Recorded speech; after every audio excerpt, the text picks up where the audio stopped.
ഞാൻ പഠിച്ചിരുന്നു. അപ്പോൾ അത് ആ ഡിസ്റ്റൻസ് വെക്റ്റർ റൂട്ടിംഗ് അൽഗോരിതം ഉപയോഗിച്ചാണ് നമ്മുടെ എന്ത് വർക്ക് ചെയ്യുന്നത്, റൂട്ടിംഗ് ഇൻഫർമേഷൻ പ്രോട്ടോക്കോൾ എന്ന് പറയുന്ന RIP എന്ന് പറയുന്ന പ്രോട്ടോക്കോൾ വർക്ക് ചെയ്യുന്നത്. അങ്ങനെ റൂട്ടിംഗ് ഇൻഫർമേഷൻ പ്രോട്ടോക്കോൾ എന്ന് പറഞ്ഞ RIP മാത്രമായിട്ട് നമുക്ക് പരീക്ഷയ്ക്ക് ചോദിക്കാറില്ല, ഡിസ്റ്റൻസ് വെക്റ്റർ റൂട്ടിംഗ് അൽഗോരിതമാണ് ചോദിക്കുന്നത്. ഇൻ കേസ് നിങ്ങൾക്ക് നമ്മുടെ എന്താണ് RIP ആണ് ചോദിക്കുന്നതെങ്കിലും RIP is based on distance vector routing algorithm എന്ന് പറഞ്ഞിട്ട് നിങ്ങൾക്ക് ഡിസ്റ്റൻസ് വെക്റ്റർ റൂട്ടിംഗ് അൽഗോരിതത്തെ പറ്റി പറഞ്ഞാലും മതി, കുഴപ്പമില്ല. അങ്ങനെ സെപ്പറേറ്റ് ആയിട്ട് RIP മാത്രമായിട്ട് ചോദിക്കാറില്ല, ഡിസ്റ്റൻസ് വെക്ടറാണ് ചോദിക്കുന്നത്. പിന്നെ ആ നമ്മൾ പഠിച്ച അൽഗോരിതം എന്ന് പറയുന്നതാണ് ഡിസ്റ്റൻസ് വെക്ടർ. അപ്പോൾ അതിനകത്ത് ചെറിയൊരു 1-2 കുഞ്ഞ് മോഡിഫിക്കേഷൻ മാത്രമേ ഉള്ളൂ റൂട്ടിംഗ് ഇൻഫർമേഷൻ പ്രോട്ടോക്കോളിൽ വരുന്നത്. അതിലൊന്നെന്ന് പറഞ്ഞാൽ നമ്മൾ മെട്രിക്കിനകത്ത് നമ്മൾ പറഞ്ഞല്ലോ, മറ്റേ ഡിസ്റ്റൻസ് വെക്ടറിനകത്ത് പറഞ്ഞു ഡിസ്റ്റൻസ് ആണ് നോക്കുന്നത്. അത് എന്തുമാത്രം ഡിസ്റ്റൻസ് ഒരു നോഡിൽ നിന്ന് വേറൊരു നോഡിൽ എത്ര ഡിസ്റ്റൻസ് ഉണ്ടെന്ന് നോക്കിയിട്ട് അതിൽ ഷോർട്ടസ്റ്റ് ഡിസ്റ്റൻസ് ഉള്ള പാത്ത് കണ്ടുപിടിച്ച് ആ പാത്തിൽ കൂടെയാണ് നമ്മൾ ട്രാൻസ്മിറ്റ് ചെയ്യുന്നത്. അതാണ് നമ്മുടെ ഡിസ്റ്റൻസ് വെക്ടർ റൂട്ടിംഗ് അൽഗോരിതം എന്നൊക്കെ നമ്മൾ റൂട്ടിംഗ് പാത്ത് കണ്ടുപിടിച്ചൊക്കെ കഴിഞ്ഞ ദിവസം പറഞ്ഞു, ഞാൻ അതിലേക്ക് പോകുന്നില്ല. അപ്പോൾ സെയിം തന്നെയാണ് റൂട്ടിംഗ് ഇൻഫർമേഷൻ പ്രോട്ടോക്കോൾ. അപ്പോൾ ഇവിടെ ഡിസ്റ്റൻസ് ഇവർ കണ്ടുപിടിക്കുന്നത് എത്രമാത്രം നോഡിൽ കൂടെ പാസ് ചെയ്ത് പോയി, അല്ലെങ്കിൽ എത്രമാത്രം നെറ്റ്വർക്കിലോ അല്ലെങ്കിൽ എത്രമാത്രം ലിങ്കിൽ കൂടെ പാസ് ചെയ്ത് പോയി എന്നനുസരിച്ചാണ് എന്ത് തീരുമാനിക്കുന്നത്, നമ്മുടെ കോസ്റ്റ് അല്ലെങ്കിൽ ഡിസ്റ്റൻസ് തീരുമാനിക്കുന്നത്. അതിന് നമ്മൾ RIPയിൽ വിളിക്കുന്ന പേരെന്ന് പറഞ്ഞത് ഹോപ്പ് കൗണ്ട് എന്നാണ്. ഹോപ്പ് എന്ന് പറഞ്ഞാൽ ഒരു നോഡിൽ നിന്ന് വേറൊരു നോഡിലേക്ക് അല്ലെങ്കിൽ ഒരു ലിങ്കിൽ കൂടെ പാസ് ചെയ്യുന്നതിന് ഒരു ഹോപ്പ് എന്നാണ് പറയുന്നത്. അങ്ങനെ എത്ര ഹോപ്പ് ഉണ്ടോ അത്രയും ഹോപ്പ് കൗണ്ട് ഡിസ്റ്റൻസ് കൂടും. അപ്പോൾ എത്രയും അതിനെ വിളിക്കുന്ന മെട്രിക്കിന് കോസ്റ്റിന് വിളിക്കുന്ന പേര് ഹോപ്പ് കൗണ്ട് എന്നാണ്, എത്ര തവണ പാസ് ചെയ്ത് പോയി എന്നുള്ളത്. പിന്നെ അതുപോലെ തന്നെ നമ്മൾ കഴിഞ്ഞ ദിവസം മറ്റേത് പറഞ്ഞിരുന്നു, ഏതാണ് നമ്മുടെ ഇതിനകത്തൊരു നമ്മുടെ ഡിസ്റ്റൻസ് വെക്ടറിൽ വരുന്നൊരു പ്രോബ്ലം ഉണ്ടായിരുന്നു. നമ്മുടെ എന്തുവാ പറഞ്ഞത്, 2 നോഡ് ഇൻസ്റ്റബിലിറ്റി.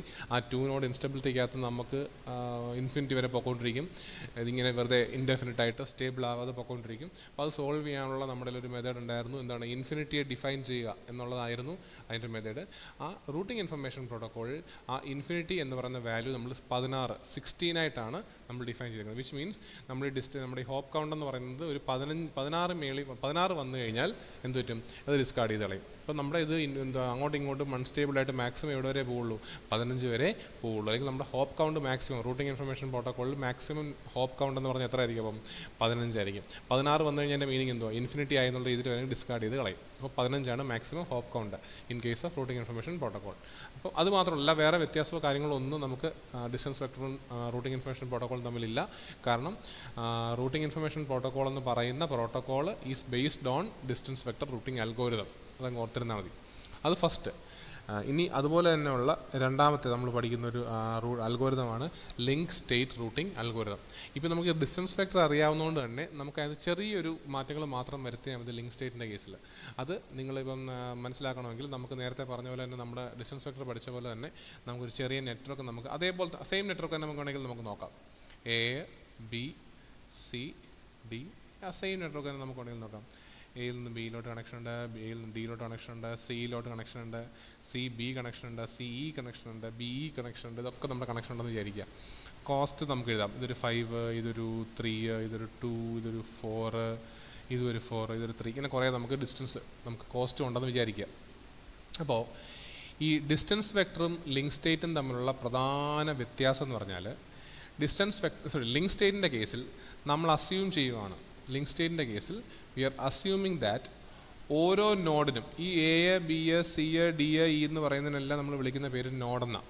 അപ്പം നമ്മൾ അസ്യൂം ചെയ്യുന്ന ഇത്രയേ ഉള്ളൂ, ഈ ഓരോ നോഡിനും നമ്മുടെ ഈ നെറ്റ്വർക്കിൻ്റെ കംപ്ലീറ്റ് ടോപ്പോളജിയും അറിയാൻ പറ്റും എന്നുള്ളതാണ് അസംഷൻ. അതായത് ഇതിൻ്റെ അസംഷൻ അത് പ്രത്യേകം ഓർത്തിരിക്കുക. ഈ link state routing algorithm works on the assumption that each node knows the complete topology of the network. അത് കണക്റ്റഡ് ആയിരിക്കുന്ന നെറ്റ്വർക്കിൻ്റെ കംപ്ലീറ്റ് ടോപ്പോളജിയും ഓരോ നോഡുകൾക്കും അറിയാം എന്നതാണ് നമ്മുടെ ഈ ലിങ്ക് സ്റ്റേറ്റ് റൂട്ടിംഗ് അൽഗോരിതത്തിൻ്റെ ബേസിക് കൺസെപ്റ്റ്. കാരണം അങ്ങനെ അറിഞ്ഞെങ്കിൽ മാത്രമേ ഈ പറയാൻ പോകുന്ന അൽഗോരിതം വർക്ക് ചെയ്യുള്ളൂ. മനസ്സിലാവുന്നുണ്ടോ? അപ്പോൾ ഓരോ നോഡിനും എയ്ക്കും ബിക്കും സിക്കും ഡിക്കും ഇക്കും അതുമായിട്ട് ഡയറക്റ്റ്ലി കണക്റ്റഡ് ആയിട്ടുള്ള ലിങ്കുകളുടെ മാത്രമല്ല ഈ അത് കണക്ട് ചെയ്തിരിക്കുന്ന കംപ്ലീറ്റ് നെറ്റ്വർക്കിൻ്റെയും ടോപ്പോളജി, വിച്ച് മീൻസ് ഏതൊക്കെ നോഡുണ്ടോ, ഏതൊക്കെ നോഡ് എങ്ങോട്ടൊക്കെ കണക്ട് ആയിരിക്കുന്നു, അത് തമ്മിലുള്ള കോസ്റ്റുകൾ എത്രയാണ്, ഡിസ്റ്റൻസ് എത്രയാണ്, ഇങ്ങനെയുള്ള കംപ്ലീറ്റ് ടോപ്പോളജിയും ഓരോ നോഡുകൾക്കും അറിയാം എന്നതിൻ്റെ പേരിലാണ്, ആ കൺസെപ്റ്റിൻ്റെ ബേസിലാണ് അസംഷൻ്റെ ബേസിലാണ് നമ്മൾ എന്ത് വർക്ക് ചെയ്യിപ്പിക്കുന്നത്, നമ്മുടെ link state routing algorithm work ചെയ്യിപ്പിക്കുന്നത്. അപ്പോൾ അങ്ങനെ അറിയുക എന്ന് പറയുന്ന സാധനം നമുക്ക് എന്തല്ല ഒരു ഈസി ആയിട്ടുള്ള കാര്യമല്ല. അതായത് ഒരു നെറ്റ്വർക്കിന് ആ നെറ്റ്വർക്കിൽ ഒരു നോഡിന് ആ നെറ്റ്വർക്കിലുള്ള എല്ലാത്തിനെയും പറ്റി എല്ലാം അറിയുക എന്ന് പറയുന്നത് വലിയ ബുദ്ധിമുട്ടാണ്. അതുകൊണ്ട് നമ്മൾ പറയുന്നത് കൺസെപ്റ്റ് പറയുന്നത് ഇങ്ങനെയാണ്, ഓരോ നോഡിനും ഓരോ ഇനീഷ്യൽ കേസാണ് ഞാൻ പറയുന്നത്, ഓരോ നോഡിനും ഫോർ എക്സാമ്പിൾ നമ്മളിപ്പോൾ എയുടെ കേസ് എടുക്കുകയാണ്. എയ്ക്ക് എയുടേതായിട്ടുള്ള ഒരു ലിങ്ക് സ്റ്റേറ്റ് നോളജ് ഉണ്ട്. അതായത് എയ്ക്ക് എയുടേതായിട്ടുള്ള ലിങ്ക് സ്റ്റേറ്റ് നോളജ് ഉണ്ട്. അതുപോലെ തന്നെ ബിക്ക് ബിയുടെ ലിങ്ക് സ്റ്റേറ്റ് നോളജ് ഉണ്ട്, സിക്ക് സിയുടേതുണ്ട്, ഡിക്ക് ഡിയുടേതുണ്ട്, ഇക്ക് ഇയുടേതുണ്ട്. ഓരോരുത്തർക്കും അവരവരുടെ പറ്റിയുള്ള ഒരു ലിങ്ക് സ്റ്റേറ്റ് നോളജ് ഉണ്ട്. ഈ ലിങ്ക് സ്റ്റേറ്റ് നോളജ് എന്ന് പറഞ്ഞാൽ ഇത്രയേ ഉള്ളൂ, ആ നോഡ് ഏതൊക്കെ നെയ്ബേഴ്സുമായിട്ട് കണക്ട് ചെയ്തിട്ടുണ്ട്, ആ ലിങ്കുകളുടെയൊക്കെ കോസ്റ്റ് എത്ര, ഇതാണ് ലിങ്ക് സ്റ്റേറ്റ് നോളജ്. മനസ്സിലായോ? അപ്പോൾ എയുടെ ലിങ്ക് സ്റ്റേറ്റ് നോളജ് എന്തുവാ? ബിയോട് കണക്റ്റഡ് ആണ് 5 കോസ്റ്റ്, സിയോട് കണക്റ്റഡ് ആണ് 2 കോസ്റ്റ്, ഡിയോട് കണക്റ്റഡ് ആണ് 3 കോസ്റ്റ്. ഇതാണ് ഇനിഷ്യൽ സ്റ്റേറ്റിൽ എയുടെ ലിങ്ക് സ്റ്റേറ്റ് നോളജ്. ഇനിഷ്യൽ സ്റ്റേറ്റിൽ എയ്ക്ക് എന്തറിയില്ല, ബി ടു ഇയുടെ കോസ്റ്റ് അറിയത്തില്ല, ബി ടു സി കണക്ഷൻ ഉണ്ടോയെന്ന് അറിയത്തില്ല. ഈ കാര്യങ്ങളൊന്നും ആർക്ക് ഇനിഷ്യൽ സ്റ്റേറ്റ് അല്ലെങ്കിൽ സി ടു ബി ഉണ്ടോയെന്നോ ഈ ഇനിഷ്യൽ സ്റ്റേറ്റിൽ ആർക്കറിയത്തില്ല, എയ്ക്ക് അറിയത്തില്ല. എയുടെ ലിങ്ക് സ്റ്റേറ്റ് നോളജ് എന്ന് പറഞ്ഞാൽ ഈ എ ഡയറക്റ്റ്ലി കണക്റ്റഡ് ആയിട്ടുള്ള നോഡുകളിലോട്ടുള്ള കണക്ഷൻ എന്തൊക്കെ ഉണ്ടെന്നും അതിൻ്റെ കോസ്റ്റുകളുമാണ് ആദ്യത്തെ ഇനിഷ്യൽ കേസിൽ എയുടെ ലിങ്ക് സ്റ്റേറ്റ് നോളജ്. അതുപോലെ തന്നെ ബിയുടെ ലിങ്ക് സ്റ്റേറ്റ് നോളജ് എന്തുവാ?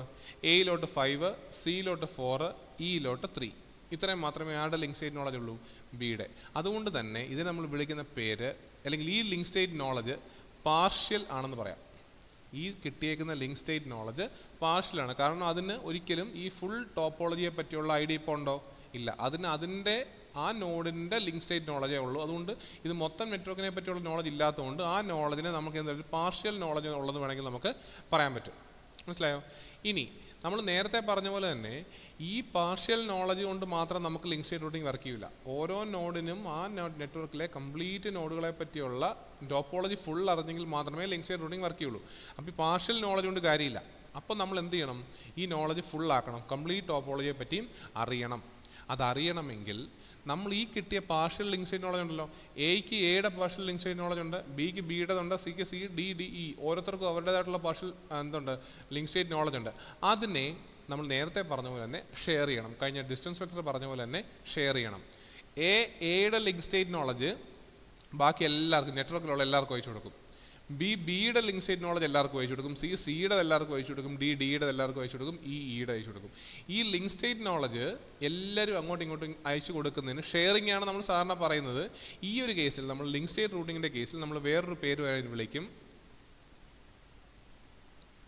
ഫ്ലഡിങ്. അതായത് ലിങ്ക് സ്റ്റേറ്റ് റൂട്ട് നമ്മുടെ ഇൻഫർമേഷനെ നമ്മൾ അയച്ചു കൊടുക്കുന്നതിന് അല്ലെങ്കിൽ അങ്ങോട്ട് എല്ലാ നെയ്ബേഴ്സിനും എല്ലാവർക്കും അയച്ചു കൊടുക്കുന്നതിന് നമ്മളൊരു പേര് വിളിക്കും. ഈ കേസിൽ ലിങ്ക് സ്റ്റേറ്റ് റൂട്ടിംഗ് അൽഗോരിതം വിളിക്കുന്ന പേരെന്ന് പറയുന്നത് എന്തുവാണ്? ഫ്ലഡിങ് എന്നാണ് വിളിക്കുന്നത്. ഓക്കെ, അപ്പോൾ കൺസെപ്റ്റ് ഇത്രയേ ഉള്ളൂ. ബേസിക്കായിട്ട് പറയുകയാണെങ്കിൽ ഓരോ നോഡുകളും അതാത് നോഡുകളെ പറ്റിയുള്ള അതിൻ്റെ ലിങ്കുകളെ പറ്റിയും ഇമ്മീഡിയറ്റ് നെയ്ബേഴ്സുമായിട്ടുള്ള ലിങ്കുകളെ പറ്റിയും ആ ലിങ്കുവാന് എത്ര കോസ്റ്റ് ഉണ്ടെന്നുള്ള കാര്യത്തെപ്പറ്റിയും ഇങ്ങനെയുള്ള ഇൻഫർമേഷനെ പറ്റി എല്ലാം കൂടെ ചേർത്ത് ഒരു ലിങ്ക് സ്റ്റേറ്റ് നോളജ് ഉണ്ടാക്കും. ആ നോളജിനെ ഒരു പാക്കറ്റിലേക്ക് ഇൻക്ലൂഡ് ചെയ്യും. ആ കിട്ടിയ പാർഷ്യൽ ലിങ്ക് സ്റ്റേറ്റ് നോളജിനെ ഓരോ നോഡുകളും ഓരോ പാക്കറ്റിലേക്ക് എന്ത് ചെയ്യും? ഇൻക്ലൂഡ് ചെയ്യും.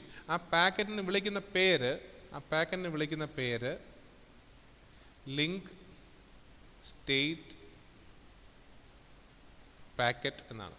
അതായത് ഓരോ നോഡുകളും അവരുടെ അവർക്കറിയാവുന്ന പാർഷ്യലായിട്ടുള്ള ലിങ്ക് സ്റ്റേറ്റ് നോളജിനെ ഒരു പാക്കറ്റിലോട്ട് ഇൻക്ലൂഡ് ചെയ്യും. ആ പാക്കറ്റിനെ വിളിക്കുന്ന പേര് ലിങ്ക് സ്റ്റേറ്റ് പാക്കറ്റ് എന്നായിരിക്കും. എന്നിട്ട് ഈ പാക്കറ്റിനെ നമ്മൾ എന്ത് ചെയ്യും? ഓരോ നോഡും അതെല്ലാം കണക്റ്റഡ് ആയിട്ടുള്ള എല്ലാ നോഡിലേക്കും എല്ലാ റൂട്ടറിലേക്കും എല്ലായിടത്തോട്ടും കൂടെ അയച്ചു കൊടുക്കും. ആ അയച്ചു കൊടുക്കുന്നത് ഷെയറിംഗ് ആണ്. പക്ഷേ ഇവിടെ നമ്മൾ ആ ഷെയറിങ്ങിന് വിളിക്കുന്ന പേരെന്തുവാണ്? ഫ്ലഡിങ്. അപ്പോൾ നമ്മൾ ഈ എയുടെ ലിങ്ക് സ്റ്റേറ്റ് പാക്കറ്റ് ബിയിലും സിയിലും ഡിയിലും ഇല്ലും എല്ലാം കിട്ടും. ബിയുടെ പാക്കറ്റ് എല്ലായിടത്തും കിട്ടും, സിയുടെ പാക്കറ്റ് എല്ലായിടത്തും കിട്ടും, ഡി ഇ അങ്ങനെ എല്ലായിടത്തും കിട്ടും. എന്നിട്ട് ഈ നമുക്ക് എന്താണ് ഈ ലിങ്ക് സ്റ്റേറ്റ് പാക്കറ്റുകൾ ഉപയോഗിച്ച് അല്ലെങ്കിൽ എല്ലാവരുടെയും ലിങ്ക് സ്റ്റേറ്റ് പാക്കറ്റുകൾ ഉപയോഗിച്ച് നമുക്ക് എന്ത് കണ്ടുപിടിക്കാൻ പറ്റും? ടോട്ടൽ ടോപ്പോളജി കണ്ടുപിടിക്കാൻ പറ്റും. അതാണ് ഉദ്ദേശം. ഇനി എങ്ങനെയാണ് ആ എല്ലാവരുടെയും ലിങ്ക് സ്റ്റേറ്റ് പാക്കറ്റുകൾ ഉപയോഗിച്ച് ടോട്ടൽ നമ്മുടെ ഈ ഒരു ടോപ്പോളജി കണ്ടുപിടിക്കുന്നതെന്ന് ചോദിച്ചു കഴിഞ്ഞാൽ അതിന് നമ്മൾ ഒരു അൽഗോരിതം ഉപയോഗിക്കും. ആ അൽഗോരിതം നമ്മൾ പുറകെ പഠിക്കും. ഒരു അൽഗോരിതം ഉപയോഗിച്ചാണ് നമ്മൾ ഈ ടോപ്പോളജി കണ്ടുപിടിക്കുന്നത്. അത്രയും മനസ്സിലാക്കി വെച്ചോളൂ. ഇനി ഈ ലിങ്ക് സ്റ്റേറ്റ് പാക്കറ്റ് നമ്മൾ ഫ്ലഡ് ചെയ്യുമെന്ന് പറഞ്ഞല്ലോ, എല്ലായിടത്തും അങ്ങോട്ടും ഇങ്ങോട്ടും എല്ലാം ഫ്ലഡ് ചെയ്യുമെന്ന് പറഞ്ഞല്ലോ. അത് എപ്പോഴാണ് ഈ ലിങ്ക് സ്റ്റേറ്റ് പാക്കറ്റിനെ ഫ്ലഡ് ചെയ്യുന്നത് അല്ലെങ്കിൽ ഷെയർ ചെയ്യുന്നത്? എപ്പോഴൊക്കെയാണ് ഈ ലിങ്ക് സ്റ്റേറ്റ് പാക്കറ്റുകളെ ഫ്ലഡ് ചെയ്യുന്നത് അല്ലെങ്കിൽ ഷെയർ ചെയ്യുന്നത്? നമ്മൾ ഡിസ്റ്റൻസ് വെക്ടർ അൽഗോരിതം പഠിച്ചപ്പോൾ നമ്മൾ ഓൾറെഡി പഠിച്ചതാണ് പീരിയോഡിക് അപ്ഡേറ്റും ട്രിഗേർഡ് അപ്ഡേറ്റും. പീരിയോഡിക് അപ്ഡേറ്റും ട്രിഗേർഡ് അപ്ഡേറ്റും സെയിം ആണ്. പീരിയോഡിക് അപ്ഡേറ്റ് എന്ന് പറഞ്ഞാൽ ഓട്ടോമാറ്റിക്കലി ഒരു പർട്ടിക്കുലർ ടൈം പീരീഡ് കൂടുമ്പോൾ അവരവരുടെ ലിങ്ക് സ്റ്റേറ്റ് പാക്കറ്റുകൾ എല്ലാവർക്കും അയച്ചു കൊടുക്കും, ഫ്ലഡ് ചെയ്യും. അത് പീരിയോഡിക് അപ്ഡേറ്റ്. അത് പല സമയമാവാം, ചിലപ്പോൾ ഒരു മണിക്കൂറാവാം, ചിലപ്പോൾ 2 മണിക്കൂറാവാം, ചിലപ്പോൾ 10 മിനിറ്റ് ആയിരിക്കും. അത് ഓരോരോ നെറ്റ്വർക്കിനെ നമ്മൾ കോൺഫിഗർ ചെയ്യുന്ന പോലെ ഇരിക്കും. ചുരുക്കം പറഞ്ഞാൽ പീരിയോഡിക് അപ്ഡേറ്റ് എന്ന് പറഞ്ഞാൽ ഒരു പർട്ടിക്കുലർ നമ്മൾ ഫിക്സ് ചെയ്തേക്കുന്ന ടൈം പീരീഡിൽ ഓട്ടോമാറ്റിക്കായിട്ട് എന്താ സംഭവിച്ചുകൊണ്ടിരിക്കും? ഓരോ നോഡുകളും അവരുടെ കറസ്പോണ്ടിങ് ആയിട്ടുള്ള ലിങ്ക് സ്റ്റേറ്റ് പാക്കറ്റുകൾ എല്ലാവർക്കും അയച്ചു കൊടുക്കും, ഫ്ലഡ് ചെയ്യും. ഇതാണ് പീരിയോഡിക് അപ്ഡേറ്റ്. ട്രിഗേർഡ് അപ്ഡേറ്റ് എന്തുവാ? നേരത്തെ പറഞ്ഞേ, നമ്മുടെ ഈ നെറ്റ്വർക്കിൽ എന്തെങ്കിലും ഒരു ചേഞ്ച് അല്ലെങ്കിൽ ഏതെങ്കിലും ഒരു ലിങ്ക് ബ്രേക്കായി അല്ലെങ്കിൽ ഒരാളുടെ കോസ്റ്റ് കൂടി അല്ലെങ്കിൽ വേറൊരു നോഡൂടെ ആഡായി എന്തെങ്കിലും കാരണം കൊണ്ട് ഈ നെറ്റ്വർക്കിൽ ഒരു ചേഞ്ച് വരികയാണെങ്കിൽ അന്നേരം നമ്മൾ എന്താ പറയും? ഈ ഒരു ഏതെങ്കിലും ഫോർ എക്സാമ്പിൾ ഇപ്പോൾ ഈ എയും ബിയും തമ്മിലുള്ള ലിങ്ക് കട്ടായിപ്പോയി കഴിഞ്ഞാൽ എയുടെ ലിങ്ക് സ്റ്റേറ്റ് നോളജ് മാറിയില്ലയോ? അപ്പോൾ എയുടെ ലിങ്ക് സ്റ്റേറ്റ് നോളജ് മാറുമ്പം എയുടെ ലിങ്ക് സ്റ്റേറ്റ് പാക്കറ്റ് പുതിയ അയച്ചു കൊടുക്കണം. അപ്പോൾ അവിടെ ഒരു ചേഞ്ച് വരുമ്പോൾ എന്ത് ചെയ്യും? എയുടെ ലിങ്ക് സ്റ്റേറ്റ് പാക്കറ്റുകൾ എല്ലാവർക്കും അയച്ചു കൊടുക്കും. അങ്ങനെ എന്തെങ്കിലും ഒരു ചേഞ്ച് നമ്മുടെ നെറ്റ്വർക്കിൽ വന്നാൽ എന്ത് സംഭവിക്കും? ഫ്ലഡിങ് നടക്കും. അപ്പോൾ പീരിയോഡിക് ആയിട്ടും നടക്കും, ട്രിഗേർഡ് ആയിട്ടും ഫ്ലഡിങ് നടക്കും. ഇനി ഫോർ എക്സാമ്പിൾ, ഇനി ഫ്ലഡിങ് എങ്ങനെ നടക്കുന്നു? എങ്ങനെയാണ് ഈ ഫ്ലഡിങ് നടക്കുന്നതെന്ന് ചോദിച്ചാൽ, ഇപ്പോൾ എയുടെ കേസ് എടുക്കുക. എ ഒരു ലിങ്ക് സ്റ്റേറ്റ് പാക്കറ്റ് ഉണ്ടാക്കി, അത് അതിൻ്റെ ഇൻ്റർഫേസുകളെല്ലാം കൂടെ അയച്ചു കൊടുത്തു. അതായത് ബിക്കും അയച്ചു കൊടുത്തു, സിക്കും അയച്ചു കൊടുത്തു, ഡിക്കും അയച്ചു കൊടുത്തു. കുഴപ്പമില്ല. ഇനി ആ ലിങ്ക് സ്റ്റേറ്റിനകത്ത് ഇപ്പോൾ അയച്ചു കൊടുക്കുമ്പോൾ എന്തൊക്കെ നമ്മൾ അറിയണം? ഈ ലിങ്ക് സ്റ്റേറ്റ് പാക്കറ്റ് എന്ന് പറഞ്ഞാൽ എന്തൊക്കെയാണ്? ആ ലിങ്ക് സ്റ്റേറ്റ് പാക്കറ്റിനകത്ത് എന്തൊക്കെ ഉണ്ടെന്ന് അറിയണം. ഒരു ലിങ്ക് സ്റ്റേറ്റ് പാക്കറ്റിനകത്ത് എന്തൊക്കെ ഉണ്ടെന്ന് അറിയണം. അതായത് നമുക്ക് മെയിനായിട്ട് ലിങ്ക് സ്റ്റേറ്റ് പാക്കറ്റിനകത്തുള്ളത് ഒന്ന്, നോഡിൻ്റെ ഒരു ഐഡൻറ്റിറ്റി കാണും. രണ്ടാമത് ലിസ്റ്റ് ഓഫ് ലിങ്കുകൾ കാണും. മൂന്നാമത് ഒരു സീക്വൻസ് നമ്പർ കാണും. 4 ഏജ് എന്ന് പറഞ്ഞൊരു ഫീൽഡ് കാണും. അപ്പം നമ്മുടെ ഒരു ലിങ്ക് സ്റ്റേറ്റ് പാക്കറ്റിനകത്ത് മെയിൻലി ഈ 4 കാര്യങ്ങളാണ് ഒരു ലിങ്ക് സ്റ്റേറ്റ് പാക്കറ്റിനകത്ത് ഉണ്ടാവുക. നോഡിൻ്റെ identity, list of links, sequence number, age. അതിൽ ഇപ്പോൾ നമ്മൾ എയുടെ കേസ് എടുക്കാമെന്ന് ചോദിച്ചു. എ എന്ന് പറഞ്ഞ നോഡിൻ്റെ കേസ് എടുക്കുക. അപ്പം നോഡിൻ്റെ ഐഡൻറ്റിറ്റി എന്തുവാ? എ. ഇപ്പോൾ എ എന്ന് പറയുന്ന നോഡിൻ്റെയാണ് ലിങ്ക് സ്റ്റേറ്റ് പാക്കറ്റ് ഉണ്ടാക്കുന്നതെങ്കിൽ നോഡ് ഐഡൻറ്റിറ്റി എന്തുവാ? എ. ലിസ്റ്റ് ഓഫ് ലിങ്ക്, ഏതൊക്കെ ലിങ്കുമായിട്ടാണ് എ കണക്റ്റഡ്? ഏതൊക്കെയായിട്ടാ? ബിയിലോട്ട് 5, ഡിയിലോട്ട് 3, സിയിലോട്ട് 2. ഈ 3 എണ്ണമാണേ. അങ്ങനെയുള്ള 3 ലിങ്കുകളുടെ പേര് ബിയുമായിട്ടുണ്ട്, സിയുമായിട്ടുണ്ട്, ഡിയുമായിട്ടുണ്ട്. 3 ലിങ്കുകൾ. ഏതൊക്കെ ലിങ്കുകളുണ്ടോ അതിൻ്റെ കോസ്റ്റും ഞാൻ ഇപ്പോൾ കോസ്റ്റ് എഴുതുന്നില്ല, ഉണ്ട്. സീക്വൻസ് നമ്പർ എന്ന് പറഞ്ഞാൽ ഓരോ തവണ ഇപ്പോൾ എ ഓരോ തവണ ഒരു ലിങ്ക് സ്റ്റേറ്റ് പാക്കറ്റ് അയക്കുമ്പോഴും സീക്വൻസ് നമ്പർ കൂടിക്കൊണ്ടിരിക്കും. എന്തിനെന്ന് ചോദിച്ചു കഴിഞ്ഞാൽ, പഴയ ഞാൻ നേരത്തെ പണ്ട് അയച്ചിട്ടുള്ള ലിങ്ക് സ്റ്റേറ്റ് പാക്കറ്റുകളും പുതിയ അയക്കുന്ന ലിങ്ക് സ്റ്റേറ്റ് പാക്കറ്റുകളും തമ്മിലൊന്ന് ഡിസ്റ്റിങ്ക്യൂഷ് ചെയ്ത് രണ്ടും തമ്മിലൊന്ന് മനസ്സിലാക്കണമെന്നുണ്ടെങ്കിൽ സീക്വൻസ് നമ്പർ ഉണ്ടെങ്കിലേ മനസ്സിലാവുള്ളൂ. കാരണം ഞാൻ ഒരു 10 മിനിറ്റ് മുമ്പ് ഒരു ലിങ്ക് സ്റ്റേറ്റ് പാക്കറ്റ് അയച്ചു, ഇനി അപ്ഡേറ്റ് ചെയ്ത് ഞാൻ പുതിയൊരു ലിങ്ക് സ്റ്റേറ്റ് പാക്കറ്റ് ഇപ്പോൾ അയച്ചെങ്കിൽ ഇതിൽ ഏത് ലിങ്ക് സ്റ്റേറ്റ് പാക്കറ്റ് വേണം ഈ ആൾക്കാരെല്ലാം ഉപയോഗിക്കാൻ അറിയണമെങ്കിൽ ഏറ്റവും പുതിയതായിട്ട് ഞാൻ അയച്ച ലിങ്ക് സ്റ്റേറ്റ് പാക്കറ്റ് ഏതാണെന്ന് അറിയണം. ഏറ്റവും പുതിയതായിട്ട് അയച്ചത് ഏതാണെന്ന് അറിയണമെങ്കിൽ നമുക്ക് എന്ത് വേണം? ഒരു സീക്വൻസ് നമ്പർ ഉണ്ടെങ്കിലേ പറ്റുള്ളൂ. അപ്പോൾ ഓരോ തവണ പുതിയ ലിങ്ക് സ്റ്റേറ്റ് പാക്കറ്റ് ഉണ്ടാകുമ്പോഴും ഈ സീക്വൻസ് നമ്പർ എന്ത് ചെയ്യും? ഇൻക്രിമെൻറ്റ് ചെയ്തുകൊണ്ട് പൊയ്ക്കൊണ്ടിരിക്കും. ഇനി ഏജ് എന്ന് പറയുന്നത് നമ്മൾ അയക്കുന്ന ലിങ്ക് സ്റ്റേറ്റ് പാക്കറ്റിന് ഒരു ടൈം ലിമിറ്റ് വേണം. അതായത് ഇത് ഇൻഡെഫിനിറ്റായിട്ട് നമ്മുടെ നെറ്റ്വർക്കിൽ കിടന്നു കഴിഞ്ഞാൽ നെറ്റ്വർക്കിൽ കൺജഷൻ ഉണ്ടാവാൻ സഹായിക്കത്തേ ഉള്ളൂ. അത് പറ്റത്തില്ല. അപ്പോൾ നമ്മൾ എന്ത് ചെയ്യും? ഇൻഡെഫിനിറ്റായിട്ട് ഇത് കിടക്കാതെ പകരം നമ്മൾ എന്തോ ചെയ്യും? ഒരു പർട്ടിക്കുലർ ടൈം ലിമിറ്റ് കഴിയുമ്പോൾ ഓട്ടോമാറ്റിക്കലി ഈ ലിങ്ക് സ്റ്റേറ്റ് പാക്കറ്റുകൾ ഡിസ്കാർഡായി അല്ലെങ്കിൽ നശിച്ചു പോകുന്ന രീതിയിൽ ഒരു ഏജ് സെറ്റ് ചെയ്യും. ടൈം ലിമിറ്റ് നമ്മൾ നേരത്തെ IPv4 v6 പഠിച്ചപ്പോൾ ടൈം ടു ലീവ് എന്നൊക്കെ പഠിച്ച പോലെ തന്നെ ഒരു പർട്ടിക്കുലർ ടൈം കഴിയുമ്പോൾ ഓട്ടോമാറ്റിക്കലി എന്ത് ചെയ്യണം? ഈ പാക്കറ്റ് ഡിസ്കാർഡായി പോകണം. ഇല്ലെങ്കിൽ നെറ്റ്വർക്കിൽ കൺജഷൻ ഉണ്ടാവും. കോടിക്കണക്കിന് പാക്കറ്റുകൾ വന്ന് കിടന്നാൽ നെറ്റ്വർക്കിൽ കൺജഷൻ ഉണ്ടാവും. അപ്പോൾ അത് ഒഴിവാക്കാൻ വേണ്ടിയിട്ട് നമുക്ക് എന്ത് ഉപയോഗിക്കാം?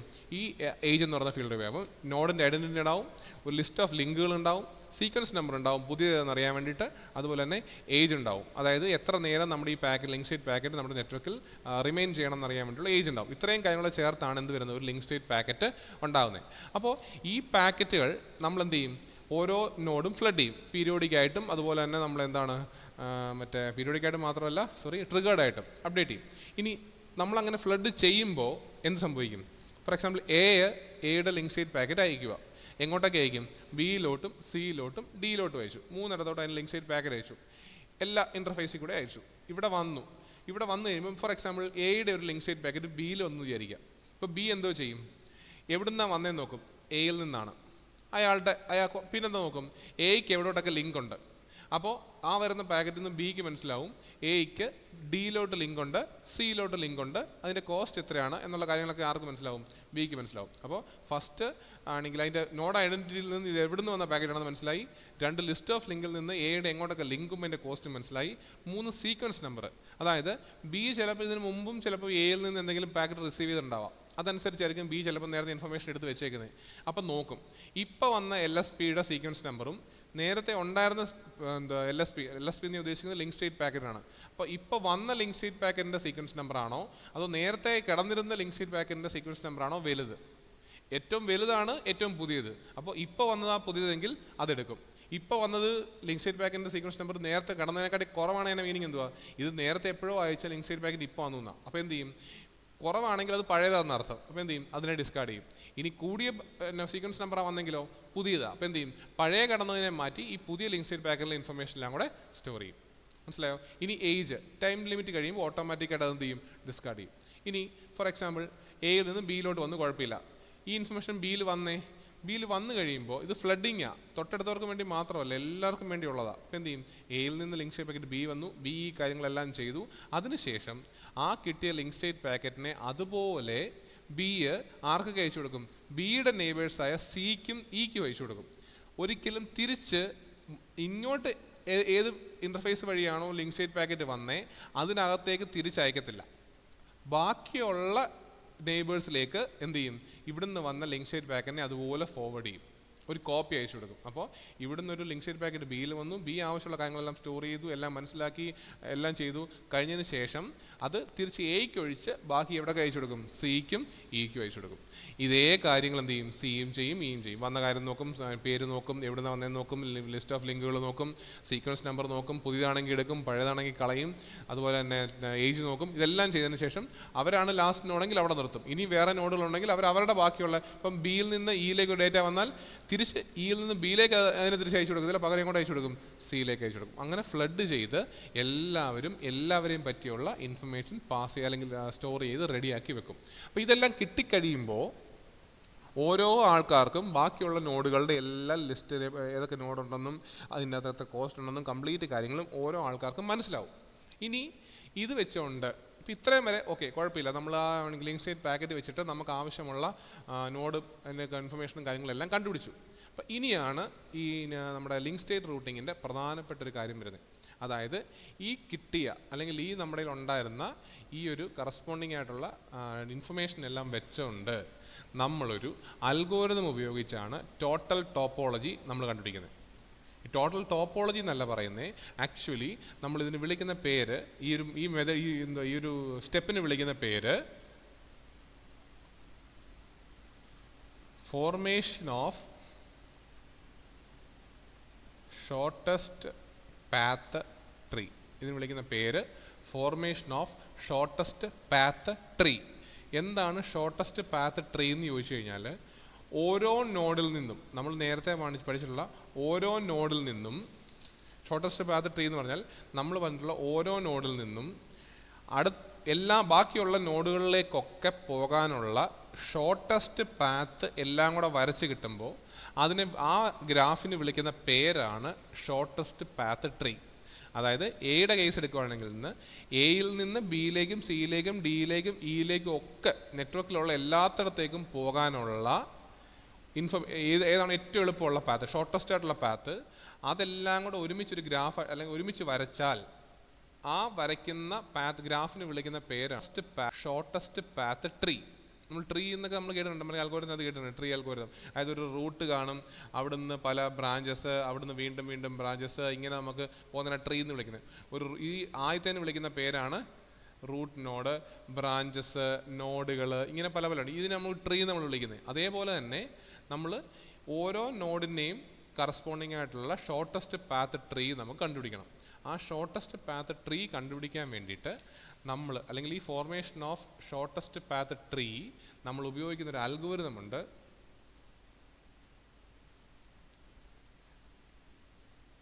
അത് നമ്മൾ അൽഗോരിതം നമ്മൾ വിളിക്കുന്ന പേര് ഡിജ്ക്സ്ട്രാസ് അൽഗോരിതം, DIJKSTRAS, ഡിജ്ക്സ്ട്രാസ് അൽഗോരിതം. അത് നിങ്ങൾക്ക് ശരിക്കും പറഞ്ഞാൽ ഞങ്ങളൊക്കെ പഠിക്കുന്ന സമയത്ത് ഗ്രാഫ് തിയറി എന്നൊരു സബ്ജക്റ്റ് ഉണ്ടായിരുന്നു, നിങ്ങൾക്ക് അതിപ്പോൾ ഇല്ല.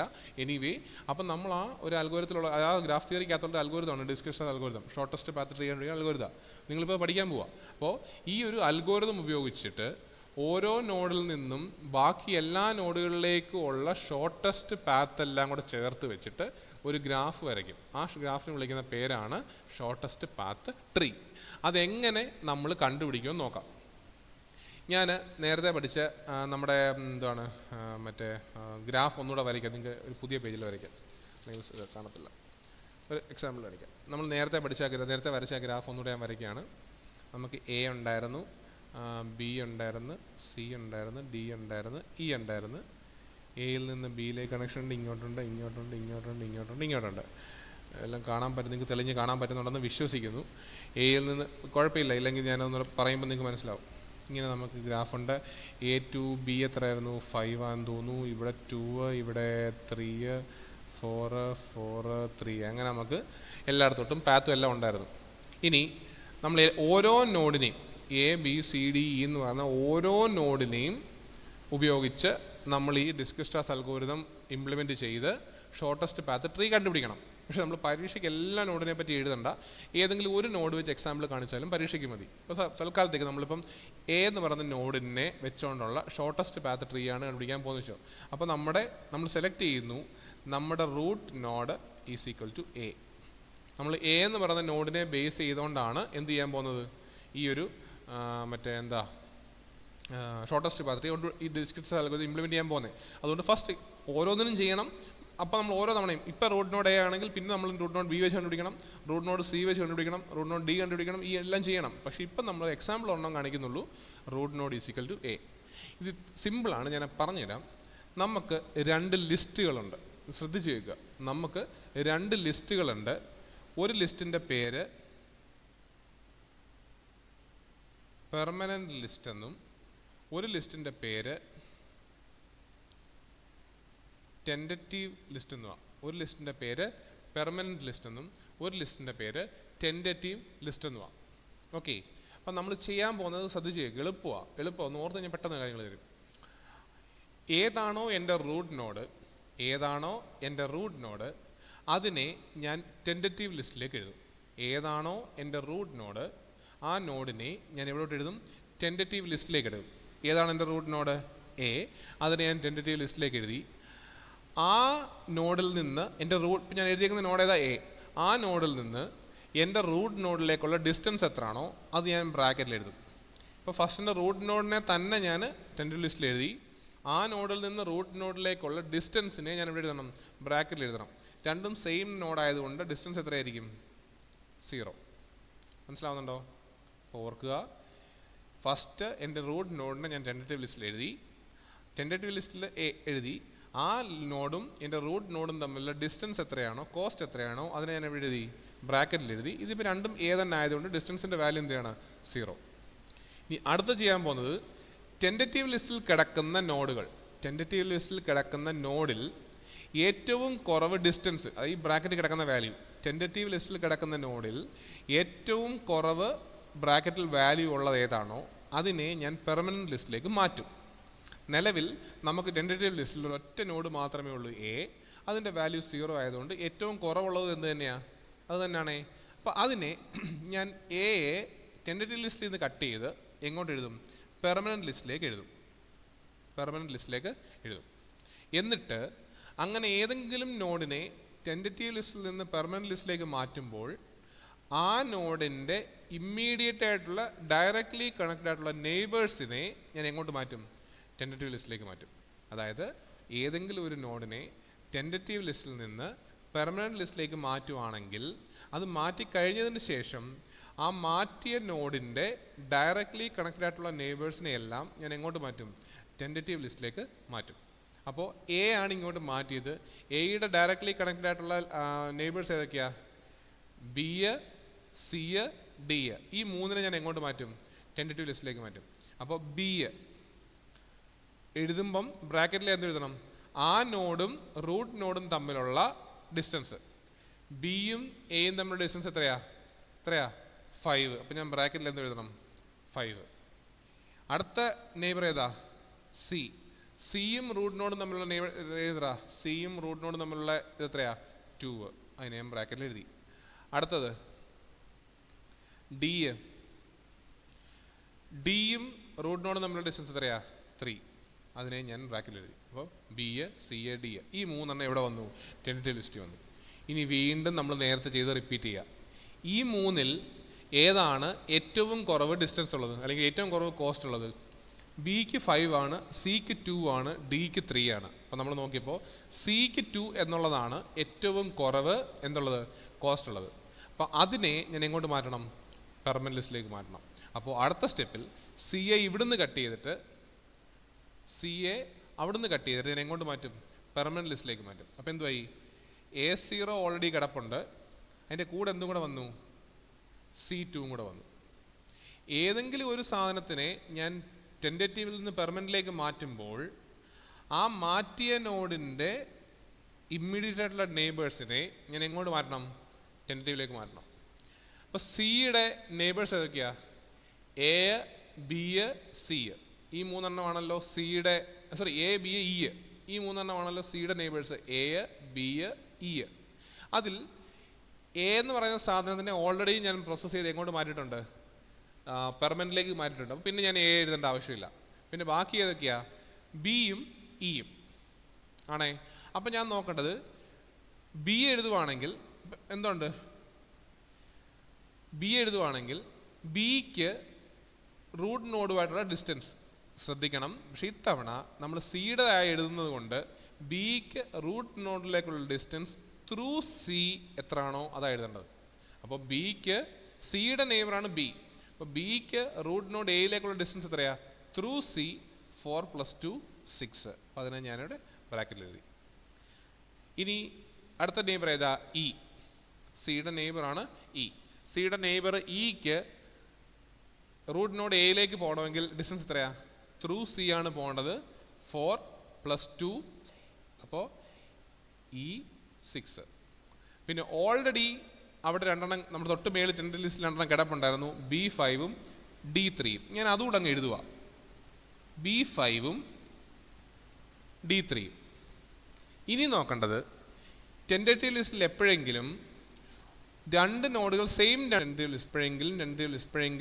ലിസ്റ്റിൽ സെയിം രണ്ട് നോഡുകൾ വന്നാൽ അതിൽ കുറവുള്ള കോസ്റ്റിനെ റീറ്റെയിൻ ചെയ്യും, കൂടുതൽ കോസ്റ്റുകൾ ഡിലീറ്റ് ചെയ്യും. എപ്പോഴെങ്കിലും രണ്ട് പേര് സെയിം നോഡുകൾ ഒരു ടെൻറ്റേറ്റീവ് ലിസ്റ്റിൽ വന്നാൽ കുറവുള്ള ഡിസ്റ്റൻസ് ഉള്ളതിനെ റീറ്റെയിൻ B5 ഉണ്ട്, കാരണം B5 ഉണ്ട്, കാരണം B5 ഉണ്ട്, കാരണം B5 ഉണ്ട്, കാരണം B5 ഉണ്ട്, കാരണം B5 ഉണ്ട്. അപ്പോൾ ഇപ്പോൾ ബാക്കി നമുക്ക് ഏതൊക്കെയുള്ളത്? B5, D6, D3. മനസ്സിലായോ? ഇനി അടുത്തത് ഈ മൂന്നെണ്ണത്തിനകത്തുനിന്ന് ഏറ്റവും കുറവ് കോസ്റ്റ് ഉള്ളതിനെ എങ്ങോട്ട് മാറ്റും? പെർമനൻറ്റിലേക്ക് മാറ്റും. അപ്പോൾ B5, D3, E6. ഏറ്റവും കുറവുള്ള ഏതാ? D3. അപ്പോൾ ഞാൻ എന്ത് ചെയ്യും? D3യെ ഇവിടുന്ന് കട്ട് ചെയ്തിട്ട് എങ്ങോട്ട് എഴുതും? ഇപ്പത്തോട്ട് എഴുതും. ഇവിടെ ഓൾറെഡി എന്താ ഉണ്ട്? A0, C2. എന്നോട് എന്തോ കൂടി ഇപ്പുറത്തോട്ട് വന്നു? D3 കൂടെ വന്നു. ഇപ്പം D3യെ ഞാൻ ഇങ്ങോട്ട് മാറ്റി. D3യെ ഇങ്ങോട്ട് മാറ്റുവാണെങ്കിൽ ഒരു നോഡിനെ ടെൻറ്റേറ്റീവിൽ നിന്ന് പെർമനൻറ്റിലേക്ക് മാറ്റുവാണെങ്കിൽ എന്താ സംഭവിക്കണം? അതിൻ്റെ നെയ്ബേഴ്സിനെ എവിടെ കൊണ്ടുവരണം? ഞാൻ ടെൻറ്റേറ്റീവിൽ കൊണ്ടുവരണം. പക്ഷേ ഇവിടെ ഡിയുടെ നെയ്ബർ ഏത് മാത്രമേ ഉള്ളൂ? എ മാത്രമേ ഉള്ളൂ. എ ഞാൻ ഓൾറെഡി പ്രോസസ്സ് താഴെ ചെയ്തത്, അപ്പോൾ ഒന്നിനെയും കൊണ്ടുവരേണ്ട ആവശ്യമില്ല. അപ്പോൾ ബാക്കിൽ അപ്പുറത്ത് എന്തൊക്കെ ഉള്ളൂ? B5ഉം E6ഉം. ഈ രണ്ടെണ്ണം അല്ലേ അപ്പുറത്തുള്ളൂ. വീണ്ടും അടുത്ത സ്റ്റെപ്പ് B5, E6. ഇതിൽ ഏത് ഏറ്റവും ചെറുത്? അതിനെ എങ്ങോട്ട് കൊണ്ടുവരണം? ഇപ്പുറത്ത് കൊണ്ടുവരണം. അപ്പോൾ എനിക്ക് എന്ത് കിട്ടും? ഇവിടുന്ന് B5 കട്ടാവും, ഇവിടുന്ന് B5 കട്ടാവും, ഇപ്പുറത്തോട്ട് ഇടണം. അപ്പോൾ എന്തോട്ട് എനിക്ക് A0 C2 D3 B5 ഇപ്പുറത്തോട്ട് കൊണ്ടുവന്നു. അപ്പോൾ ഇവിടെ എന്താ വന്നു B5 ഇപ്പുറത്തോട്ട് കൊണ്ടുവന്നപ്പം ബിയുടെ നെയ്ബേഴ്സിനെ ഞാൻ കൊണ്ടുവരണം, ടെൻറ്റേബിളിൽ കൊണ്ടുവരണം. ബിയുടെ നെയ്ബേഴ്സ് ഏതൊക്കെയാണ്? എയും ഇയും. എ ഓൾറെഡി പ്രോസസ്ഡാ ഇപ്പുറത്ത്, അപ്പോൾ ഞാൻ ടെൻറ്റേബിളിൽ കൊണ്ടുവരേണ്ട ആവശ്യമില്ല. ഇനിയുള്ളത് ഏതാ? ഇയാ. അപ്പോൾ നോക്കിക്കേ, ഈ നെയ്ബറാണ്. ഇക്ക് റൂട്ട് നോഡ് എയിലേക്കുള്ള ഡിസ്റ്റൻസ് ത്രൂ ബി എത്രയാ? 5 + 3 8. അപ്പോൾ ഞാൻ ഇപ്പുറത്തോട്ട് എന്താ കൊണ്ടുവരണം? ഇപ്പുറത്തെ എൻ്റെ ടെമ്പറേച്ചർ ലിസ്റ്റിൽ നിന്ന് വരും E6 അവിടെ കിടപ്പുണ്ടായിരുന്നു നേരത്തെ, കൂടെ എന്തും കൂടെ കൊണ്ടുവന്നു? E8 കൊണ്ടുവന്നു. മനസ്സിലാവുന്നുണ്ടോ? അപ്പോൾ ഇപ്പം അവിടെ E6ഉം E8ഉം ഞാൻ പറഞ്ഞു, ഏതെങ്കിലും ടെൻറ്റേറ്റീവ് ലിസ്റ്റിൽ ഒരേ നോഡ് 2 തവണ വന്നാൽ അതിൽ കുറവ് കോസ്റ്റ് ഉള്ളതിനെ എടുക്കും, മറ്റേതിനെ കളയും. അപ്പോൾ E6ഉം E8ഉം വന്നാൽ നമ്മൾ ഏതിനെ കളയും? E8നെ കളയും. പിന്നെ ഏത് മാത്രമേ ഉള്ളൂ? E6 മാത്രമേ ഉള്ളൂ. അപ്പോൾ അപ്പുറത്തെ പേജിലോട്ട് എഴുതുക. ഇപ്പം നമുക്ക് ഇങ്ങോട്ട് എഴുതട്ടെ. നമുക്കിവിടെ A0 C2 D3 B5 ഇതായിരുന്നു കിടന്നിരുന്നത്. ഇപ്പുറത്ത് കിടന്നിരുന്നത് നമ്മുടെ അപ്പുറത്ത് ടെൻറ്റേറ്റീവ് ലിസ്റ്റിൽ E6ഉം E8 ആയിരുന്നു കിടന്നിരുന്നത്. അതിൽ നമ്മൾ കുറവുള്ള E6നെ എടുക്കും, E8നെ കളയും. ഇതങ്ങ് പോയി. ഇനി ഇപ്പോൾ നമ്മുടെ ടെൻറ്റേറ്റീവ് ലിസ്റ്റിൽ എന്ത് മാത്രമേ ഉള്ളൂ? E6 മാത്രമേ ഉള്ളൂ. അപ്പോൾ നമ്മൾ ഏറ്റവും കുറവ് ഏത് തന്നെ? അത് തന്നെ. അതിനെയും കൂടെ ഇവിടെ കൊണ്ടുവരും, പെർമനൻറ്റ് ലിസ്റ്റിൽ കൊണ്ടുവരും. അപ്പോൾ എന്തൊക്കെയായി? A0 C2 D3 B5 E6. ഇപ്പോൾ നമ്മുടെ ടെൻറ്റേറ്റീവ് ലിസ്റ്റ് എന്തുവായി? നള്ളായി. ഇപ്പോൾ നമ്മുടെ ടെൻറ്റേറ്റീവ് ലിസ്റ്റിൽ എന്തെങ്കിലും ഉണ്ടോ? ഒന്നുമില്ല. എല്ലാ സാധനത്തിനും എവിടെ കൊണ്ടുവന്നു? പെർമനൻറ്റ് ലിസ്റ്റിൽ കൊണ്ടുവന്നു. അപ്പോൾ എപ്പോഴാണോ നമ്മുടെ ടെൻറ്റേറ്റീവ് ലിസ്റ്റ് നള്ളാവുന്നത് അല്ലെങ്കിൽ തീരുന്നത്, അവിടെ വെച്ച് നമ്മൾ ഈ പ്രോസസ്സ് നിർത്തും. എപ്പോഴാണോ 0 ആവുന്നത് അവിടെ വെച്ച് ഈ പ്രോസസ്സ് നിർത്തും. അപ്പോൾ നമുക്കുള്ളത് എന്തുവാ? പെർമനൻറ്റ് ലിസ്റ്റാണ്. അതിൽ നിന്ന് എന്താ മനസ്സിലാക്കാം? എയിലേക്ക് പോകാൻ 0, സിയിലേക്ക് പോകാൻ 2, ഡിയിലേക്ക് പോകാൻ 3, ബിയിലേക്ക് പോകാൻ 5, ഇയിലേക്ക് പോകാൻ 6. ഇയിലേക്ക് പോകാൻ 6 എന്ന് പറയുമ്പോൾ ത്രൂ എവിടാ? സി കൂടാ. ആ പടം ഓർമ്മയുണ്ടോ? ഇയിലേക്ക് പോകാൻ 6 എന്ന് പറയുമ്പോൾ ത്രൂ എങ്ങോട്ടാ? Through C. 2 + 4 6. മനസ്സിലാവുന്നുണ്ടോ? അപ്പോൾ അങ്ങനെ നമ്മൾ എന്തെഴുതാം? നമുക്ക് ഈ ടേബിൾ എഴുതാം. ഈ ടേബിളാണ് നമ്മുടെ റൂട്ടിംഗ് ടേബിൾ. നോക്കിക്കേ, 2 cost, next A0 C2 D3 B5 C6. എവിടെ നമുക്ക് കിട്ടിയത്? നമ്മുടെ ഡിസ്കസ് അൽഗോരിതത്തിൽ നിന്ന്. അപ്പോൾ ഇത് കിട്ടിക്കഴിഞ്ഞാൽ ഇതുപയോഗിച്ച് നമുക്ക് എന്തോ വരയ്ക്കാം? ഷോർട്ടസ്റ്റ് പാത്ത് ട്രീ എന്ന് പറയുന്ന അൽഗോരിതം നമുക്ക് വരയ്ക്കാം. ടോപ്പോളജി നമുക്ക് വരയ്ക്കാം. അതെങ്ങനെയാണ് വരയ്ക്കുന്നതെന്ന് കൂടെ നോക്കാം നമുക്ക്. നമ്മളിപ്പോൾ എഴുതിയേക്ക് എന്തുവാ? നമ്മൾ എഴുതിയ ഇതെന്തുവാ? ഒരു minute. A0 B5 C2 D3 E6 through C. ഇതായിരുന്നു നമ്മൾ ഇപ്പോൾ എഴുതിയ റൂട്ടിംഗ് ടേബിൾ. അപ്പോൾ ഇതുപയോഗിച്ച് നമ്മുടെ റൂട്ട് നോഡ് ആദ്യം വരയ്ക്കുക. നമ്മുടെ റൂട്ട് നോഡ് ഏതാ? എയിൽ നിന്ന് എയിലേക്ക് തന്നെ 0, പ്രത്യേകിച്ച് എയിൽ നിന്ന് എയിലേക്ക് തന്നെ 0, ഒന്നും വരയ്ക്കേണ്ട പ്രത്യേകിച്ച്. ബിയിലേക്ക് 5, പിന്നെ ഇങ്ങോട്ട് വരച്ചു. ബി എന്ന് പറഞ്ഞ നോഡ് വരച്ചു, 5 ആണേ. അടുത്ത C2, സി എന്ന് പറഞ്ഞ നോഡ് വരച്ചു, 2. D3, ഡി എന്ന് പറഞ്ഞ നോഡ് വരച്ചു, 3. അടുത്ത എന്തുവാ? E6, ഇ എന്ന് പറഞ്ഞ നോഡ് വരച്ചു. 6 ആണ് ടോട്ടല് ത്രൂ സി. ഇതാണ് സി, ത്രൂ സി. അപ്പം എന്താ വരയ്ക്കും? ഇങ്ങോട്ട് വരയ്ക്കും. ഇതിൻ്റെ വാല്യൂ എന്തുവാ? 4. മനസ്സിലാവുന്നുണ്ടോ? അപ്പോൾ എനിക്ക് എന്തോ കിട്ടി? ഒരു ട്രീ കിട്ടി. ഇതൊരു ട്രീയാ. Root node A. എത്ര വേറെ ഏതൊക്കെ നോഡുണ്ട്? B C D E. 1 2 3 4 ലിങ്കുകൾ അല്ലെങ്കിൽ ബ്രാഞ്ചുകൾ. അല്ലാതെ നമ്മുടെ ഈ കണക്ഷൻ ഒന്നുമില്ല. സി ടു ബി കണക്ഷൻ ഇല്ല, ബി ടു ഇ കണക്ഷൻ ഇല്ല, ഇതൊന്നും കണക്ഷൻ ഇല്ല. ഇതിനെ നമ്മൾ വിളിക്കുന്നത് എയുടെ എന്ന് പറയുന്ന നോഡിൻ്റെ shortest path tree, which means A എന്ന് പറയുന്ന നോഡിൽ നിന്ന് ബിയിലേക്കും സിയിലേക്കും ഡിയിലേക്കും ഇയിലേക്കും പോകാനുള്ള ഷോർട്ടസ്റ്റ് പാത്തുകളെല്ലാം കൂടെ ഒരുമിച്ച് വരച്ചേക്കുന്ന ഒരു ഗ്രാഫ്. ഇത് നമ്മൾ വിളിക്കുന്ന പേരാണ് ഷോർട്ടസ്റ്റ് പാത്ത് ട്രീ. മനസ്സിലാവുന്നുണ്ടോ? ഈ ഷോർട്ടസ്റ്റ് പാത്ത് ട്രീ നമ്മൾ ഫോം ചെയ്ത് ഡിസ്ക്രിസ്ട്രാസ് അൽഗോരിതം യൂസ് ചെയ്താണ്. അപ്പോൾ ഈ ഷോർട്ടസ്റ്റ് പാത്ത് ട്രീ കിട്ടിക്കഴിഞ്ഞാൽ നമുക്ക് അതിനകത്ത് തന്നെ എന്ത് എഴുതാൻ പറ്റും? നമ്മളിപ്പോൾ ഈ നേരത്തെ എഴുതിയ എന്തെഴുതാം? റൂട്ടിംഗ് ടേബിൾ നമുക്ക് ഉണ്ടാക്കാം. റൂട്ടിംഗ് ടേബിൾ ഉണ്ടാക്കിയാൽ കഴിഞ്ഞു, നമ്മുടെ പരിപാടി കഴിഞ്ഞു. അപ്പോൾ നമ്മൾ നമ്മുടെ ലിങ്ക് സ്റ്റേറ്റ് റൂട്ടിംഗ് അൽഗോരിതത്തിൽ നമ്മൾ ചെയ്യുന്ന എന്തുവാണ്? ലിങ്ക് സ്റ്റേറ്റ് റൂട്ടിംഗ് അൽഗോരിതം നമ്മൾ ചെയ്യുന്നത് എന്തുവാ? ആദ്യം ഓരോ ലിങ്കുകളും അവരുടെ ലിങ്ക് സ്റ്റേറ്റ് പാക്കറ്റുകൾ ഉണ്ടാക്കും. ആ പാക്കറ്റിനകത്ത് ലിങ്ക് സ്റ്റേറ്റ് പാക്കറ്റുകൾ എല്ലാവരും അങ്ങോട്ടും ഇങ്ങോട്ടും ഷെയർ ചെയ്യും. എന്നിട്ട് ആ ഷെയർ സ്റ്റേറ്റ് പാക്കറ്റുകൾ ഉപയോഗിച്ച് നമ്മൾ എന്തോ ചെയ്യും? അങ്ങോട്ടും ഇങ്ങോട്ടും ഇതെല്ലാം കൊടുത്തതിന് ശേഷം ഡിസ്ക്രിസ്ട്രാസ് അൽഗോരിതം ഉപയോഗിച്ച് ഓരോ നോഡിനും കറസ്പോണ്ടിങ് ആയിട്ടുള്ള എന്ത് കണ്ടുപിടിക്കും? ഷോർട്ടസ്റ്റ് പാത്ത് ട്രീ കണ്ടുപിടിക്കും. ആ ഷോർട്ടസ്റ്റ് പാത്ത് ട്രീ ഉപയോഗിച്ച് നമുക്ക് എന്ത് ചെയ്യാൻ പറ്റും? ഓരോ റൂട്ടിംഗ് ടേബിളും നമുക്ക് ഉണ്ടാക്കാം. റൂട്ടിംഗ് ടേബിൾ ഉണ്ടാക്കി നമുക്ക് റൂട്ടിംഗ് ടേബിൾ ഉണ്ടാക്കുക എന്നുള്ളതാണ് നമ്മുടെ മെയിൻ. അങ്ങനെ റൂട്ടിംഗ് ടേബിൾ നമുക്ക് ഉണ്ടാക്കി എടുക്കാൻ പറ്റുള്ളൂ. ഇത് ഉണ്ടാക്കാൻ പറ്റും. ഇതിനാണ് നമ്മൾ എന്ത് വിളിക്കുന്നത്? Distance vector algorithm. മനസ്സിലായോ? അപ്പോൾ അതിനകത്ത് ശ്രദ്ധിക്കണം, നമുക്ക് ആണെങ്കിൽ ഇത്രയും കാര്യങ്ങൾ നമ്മൾ ലിങ്ക് സ്റ്റേറ്റ് റൂട്ടിംഗ് അൽഗോരിതത്തിൽ അറിഞ്ഞിരിക്കണം. ഇതിൻ്റെ ഇതെല്ലാം നിങ്ങളുടെ ടെക്സ്റ്റിനകത്തുണ്ട്, തന്ന ടെക്സ്റ്റിനകത്തുണ്ട്. അപ്പോൾ അത് നോക്കി വായിച്ച് മനസ്സിലാക്കണം. ഇത് അൽഗോരിതമായിട്ട് തന്നെ, ഈ ഡിസ്ക്രിസ്ട്രാസ് അൽഗോരിതം ഫ്ലോ ചാർട്ട് പോലെ അൽഗോരിതമായിട്ട് തന്നെ നമ്മുടെ ടെക്സ്റ്റിൽ കിടപ്പുണ്ട്. അത് നിങ്ങൾക്ക് ഇപ്പം മനസ്സിലാവാൻ വേണ്ടി ഞാൻ അതിൽ എക്സ്പ്ലെയിൻ ചെയ്ത് തന്നതേ ഉള്ളൂ. ആ അൽഗോരിതം നിങ്ങൾ അതുപോലെ പഠിച്ചോണം. പരീക്ഷയ്ക്ക് ഡിസ്ക്രിസ്ട്രാസ് അൽഗോരിതം മാത്രമായിട്ട് പരീക്ഷയ്ക്ക് ചോദിക്കുകയാണെങ്കിൽ ആ അൽഗോരിതത്തിൻ്റെ ഫ്ലോ ചാർട്ട് നിങ്ങൾ വരച്ചിരിക്കണം. അപ്പോൾ അതുകൊണ്ട് അത് പേജ് നമ്പർ എനിക്കൊന്ന് നിങ്ങൾ തന്നേക്കുന്നതിനകത്ത് 669 669. അപ്പോൾ ആ പേജിൽ അതിൻ്റെ അൽഗോരിതം ഫ്ലോ ചാർട്ടായിട്ട് കിടപ്പുണ്ട്. അത് പഠിക്കണം. അത് കൂടാതെ ലിങ്ക് സ്റ്റേറ്റ് അൽഗോരിതം എങ്ങനെയാണ് വർക്ക് ചെയ്യുന്നത്, അത് ഉപയോഗിച്ച് നമ്മൾ എങ്ങനെയാണ് ഈ ഡിസ്ക്രിസ്ട്രാസ് അൽഗോരിതം എല്ലാം വെച്ചിട്ട് എങ്ങനെയാണ് ഈ കാര്യങ്ങൾ റൂട്ടിംഗ് ടേബിൾ ഫൈനലി കണ്ടുപിടിക്കുന്നതെന്ന് വരെയുള്ളത് ഞാൻ ചെയ്ത് കാണിച്ചു തന്നു. ഇത് ശരിക്കും പരീക്ഷയ്ക്ക് ഇത്രയും ചെയ്താൽ മതി. ശരിക്കും നമുക്ക് എല്ലാ നോഡുകളുടെയും ഈ സാധനം ചെയ്യേണ്ടതാണ്. ഓക്കെ, തൽക്കാലത്തേക്ക് അത് വേണ്ട. ഒരു നോഡിൻ്റെ മാത്രം നിങ്ങൾ പഠിച്ചിരുന്നാലും മതി. പറഞ്ഞു ഇത്രയും മനസ്സിലായോ? എന്തെങ്കിലും ഡൗട്ട് ഉണ്ടോ? മനസ്സിലായോ? ഡൗട്ട് പോട്ടെ. അപ്പോൾ ഇത് പരീക്ഷയ്ക്ക് എല്ലാ തവണയും ഓൾമോസ്റ്റ് ചോദിക്കുന്നതാണ്. അപ്പം നോക്കുക, ഞാൻ വീഡിയോ ഇട്ടേക്കാം. നിങ്ങൾക്ക് എന്തെങ്കിലും ഡൗട്ട് ഉണ്ടെങ്കിൽ പിന്നെ ചോദിക്കാം കേട്ടോ. ഇത് പരീക്ഷയ്ക്ക് ഉണ്ടാവില്ല. ഇതിന് മുമ്പ് പഠിപ്പിച്ച പോർഷൻ വരെ ഉണ്ടാവുള്ളൂ കേട്ടോ. ഡിസ്റ്റൻസ് വെക്റ്റർ വരെ ഉണ്ടാവുള്ളൂ. ഓക്കെ.